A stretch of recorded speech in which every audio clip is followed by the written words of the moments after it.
Hello, everybody. This is Sylvana Candela, licensed acupuncturist, author, and publisher.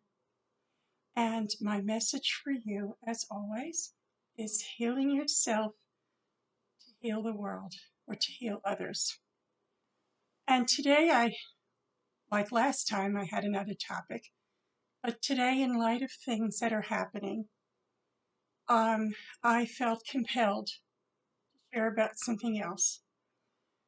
My topic for today is called Healing the Hatred. Very serious topic, and it's something that affects us all of us, every single one of us.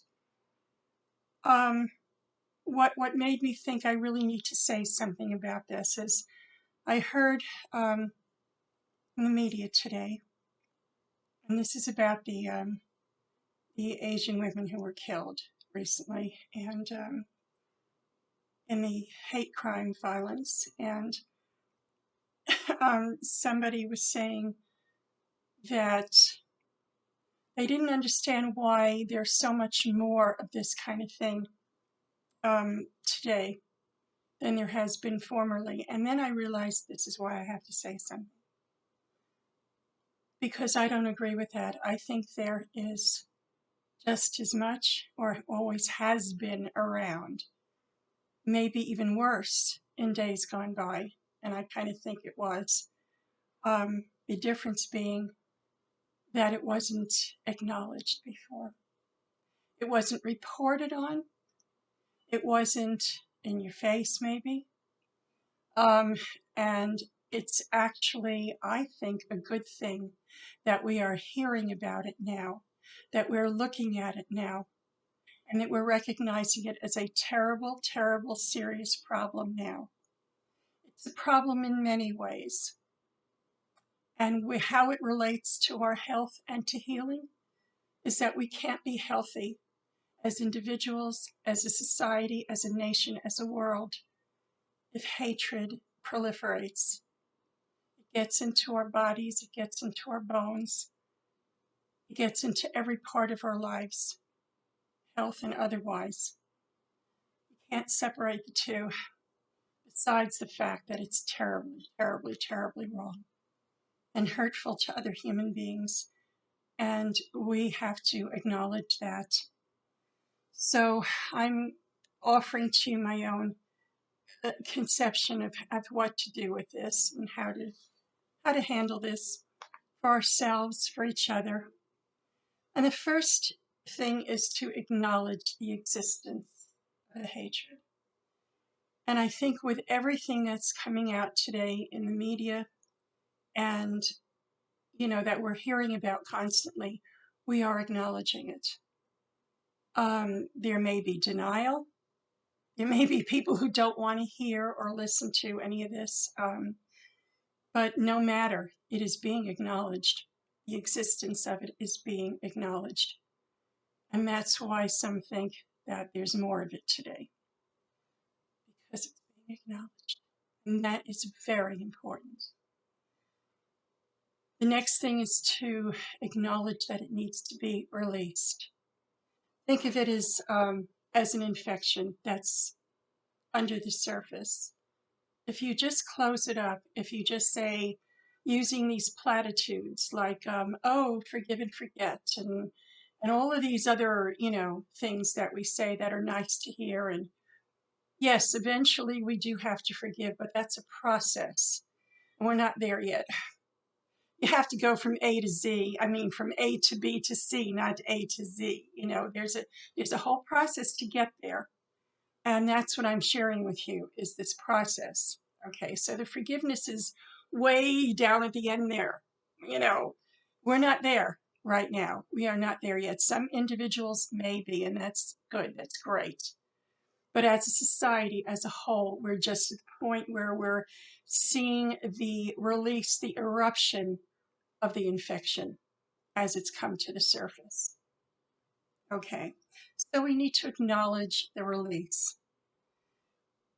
The next thing we need to do is to ask our brothers and sisters who have been so terribly violated in this horrible manner of racial hatred and ethnicity hatred and whatever else, however else you want to look at this, however you see it, and whichever, however you're affected by it, you meaning whoever is listening.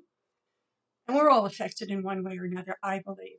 But what you need to do is to ask, what we need to do is ask the person who's been violated, may I listen to you? I hear you. You please feel that you can talk to me, that you can tell me what your experiences are and how you feel. I'm listening and I care.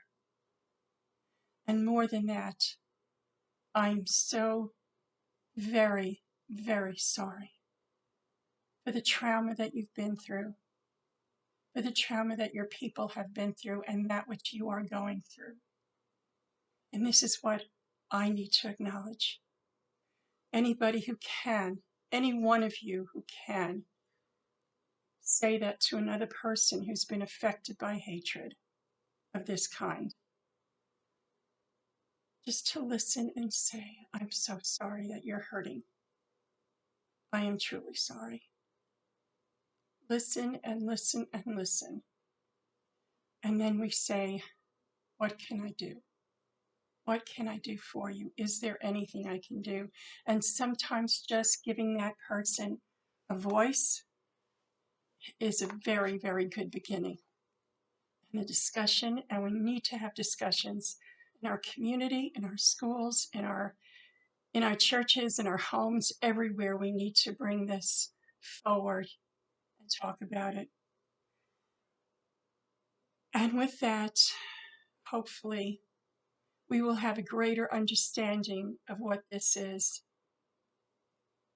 And through that understanding, and like I said, this is a growing process. This isn't something that just happens overnight. We are evolving in a better person, in being a better person, in being a better society. This is an evolving process. So as we come to understand what's happened, what is happening to our brothers and sisters of color all over this country, all over the world, in our communities, in everywhere, then we can grow in our compassion for others. And as we grow in our compassion, we are healing something wonderful within ourselves, within the other person, within the whole global community. It has been said by those centenarians, I think that's what they're called, the people who've lived to beyond 100 and so on, that one of the things that has kept them healthy and alive that long has been compassion. That's what we need. What's good for one is good for the other. What's good for us is good for everybody. Having a loving heart and a compassionate heart and a giving and understanding heart is what heals. And that's something we have to grow into. And for those who've been violated, maybe one day, may I wish you with all my heart that you will be able to come to a place of forgiveness. I wish that for you, with a greater understanding of the terrible things that have been perpetrated against you, is not understanding that it is not all of us. It is not everybody. There are people like me who think it's horrible and who wish you well and who love you and who care about you and who are terribly, terribly sorry for what you've been through. So bless you all. I wish you all peace, love, and happiness on your journey. Thank you.